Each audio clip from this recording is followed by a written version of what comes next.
All right, welcome everyone. So, if you're thinking about a career in aviation management or cabin services, you've come to the right place. We're going to pull back the curtain on something that is absolutely critical: quality management and certification. We'll break down what it actually takes to make sure our skies are as safe as they can be. Let's just start with this quote from the ICAO because it says it all. Corrupt or erroneous aeronautical information/data can potentially affect the safety of air navigation. What does that really mean? It means in aviation, quality isn't just some nice-to-have corporate goal. Nope, it is literally a matter of life and death. One tiny error in data, and the consequences could be absolutely catastrophic. All right, so here's our flight plan for today. We'll cover why quality is just everything. We'll look at the QMS framework, then dive into the reality of an audit. We'll talk about the verdict, what it means to conform or correct, then what happens with flawed data. And finally, we'll see why certification is a constant cycle. Let's get into it. So first things first, why is quality everything? Let's get real about the stakes here. In the world of aerospace, we're not making toasters. A tiny defect in a part, a slip-up in a process, or a single incorrect piece of data, well, it's not just some minor inconvenience. It has the potential to put everyone on board at risk. The stakes just don't get any higher. So when a quality management system, we call it a QMS, fails, the fallout is fast and it is severe.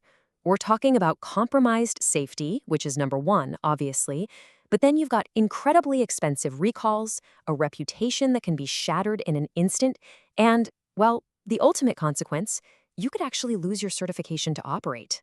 Game over.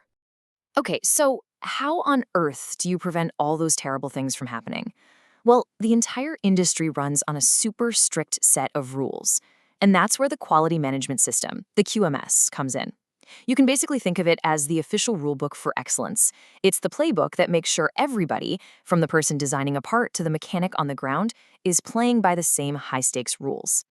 And this rulebook has a few different chapters, depending on what you do. For example, you've got AS 9100. That's kind of the big one for design and manufacturing. Then you get more specific with something like AS 9110, which is all about maintenance, repair, and overhaul, or MRO. And watching over all of this, you've got the big regulators, like the FAA here in the States and ESA over in Europe, making sure everyone is sticking to the plan. All right, so you've built your system, you're following all the rules, you think you're ready.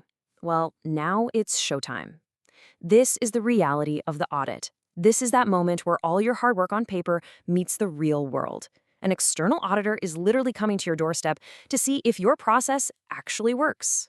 And listen, this is probably the most important thing you'll hear today.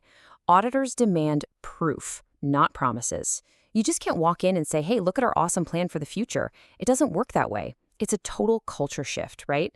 It's not about trust me. It's about here is the cold, hard proof. Your system needs to have been up and running well for months before they even show up. They're there to look at the past, not to hear about your future. Yeah, the only language these auditors speak is something called objective evidence. What's that? It's verifiable records and facts that prove something happened. It's what has happened, not what you say will happen. If you don't have a record for it, then as far as they're concerned, you didn't do it. Simple as that. So what kind of proof are we talking about? Well, here are some perfect examples. They're going to want to see your aircraft maintenance logs. They'll ask for your standard operating procedures, or SOPs. They'll dig into your compliance and audit records, your change management documents, and this one's huge, they're going to check your personnel training records to make sure your team is actually qualified to do their jobs. They look at everything. Okay, so the audit's over, they've gone through everything with a fine-tooth comb. Now comes the verdict. And really, it boils down to two main outcomes. Let's break down what the auditor's decision actually means. All right, so you've got two flavors of bad news here. A major nonconformity. Think of that as a showstopper. It's a critical failure that could impact safety. The result? No certificate for you. It's completely withheld until you fix the problem, period. Then there's a minor nonconformity. This is more like a serious warning. It's a lapse, but not a total system breakdown. In this case, you might get a conditional certification, but believe me, you are on the clock. That issue has to be fixed by the time they come back. But what happens if you find a mistake before the auditor does? Let's say you discover some flawed data, or maybe a faulty piece of equipment for the cabin. You can't just hit delete or throw it in the trash. No way. There's a critical protocol for handling these errors, and you have to follow it to the letter. And let me be clear, this is totally non-negotiable. Whether it's bad aeronautical data or a dodgy part, if it doesn't meet the standard, it's considered non-conforming, and that means it presents a serious safety risk. So it has to be quarantined, locked down, completely segregated from everything else so there's zero chance it gets used by accident. And this quarantine protocol is a simple 3-step dance. First, you identify it. You literally slap a label on it, physically or digitally, that screams non-conforming. There's no ambiguity. Second, you segregate it. You take that item and you lock it away, either in a separate room or a firewall digital folder so nobody can touch it. And third, you notify the source. You have to go back to the supplier or the data originator and formally tell them, hey, what you sent us wasn't good enough, and here's why. It's all about accountability. Okay, last section. Let's fast forward. You passed the audit, you got the certificate, it's hanging on the wall. Time to celebrate, right? Well, yes, but the journey is far from over. In fact, in many ways, it's just beginning. You really have to get this into your head.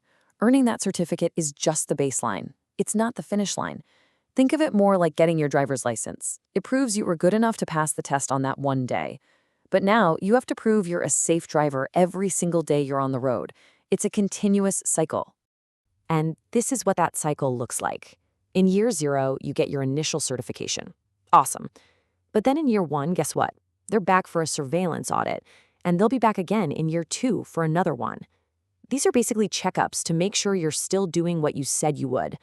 Then, come year 3, it's time for a full-blown recertification audit, and the whole thing starts all over again. And don't think for a second that these surveillance audits are just friendly check-ins. They have real teeth. If you had a minor issue from the last audit and you didn't fix it, you're in big trouble. If they find you're slipping and letting things slide, the outcome is serious. They will straight up withdraw your organization's certification. All that hard work, gone. So I want to leave you with this final question to think about as you start your careers. Is your process built for continuous improvement, or is it just built to pass the next audit? Because there's a huge difference. The best organizations, the safest organizations, they don't just scramble to get ready for the auditor. They build a culture where excellence is just how they do business every single day.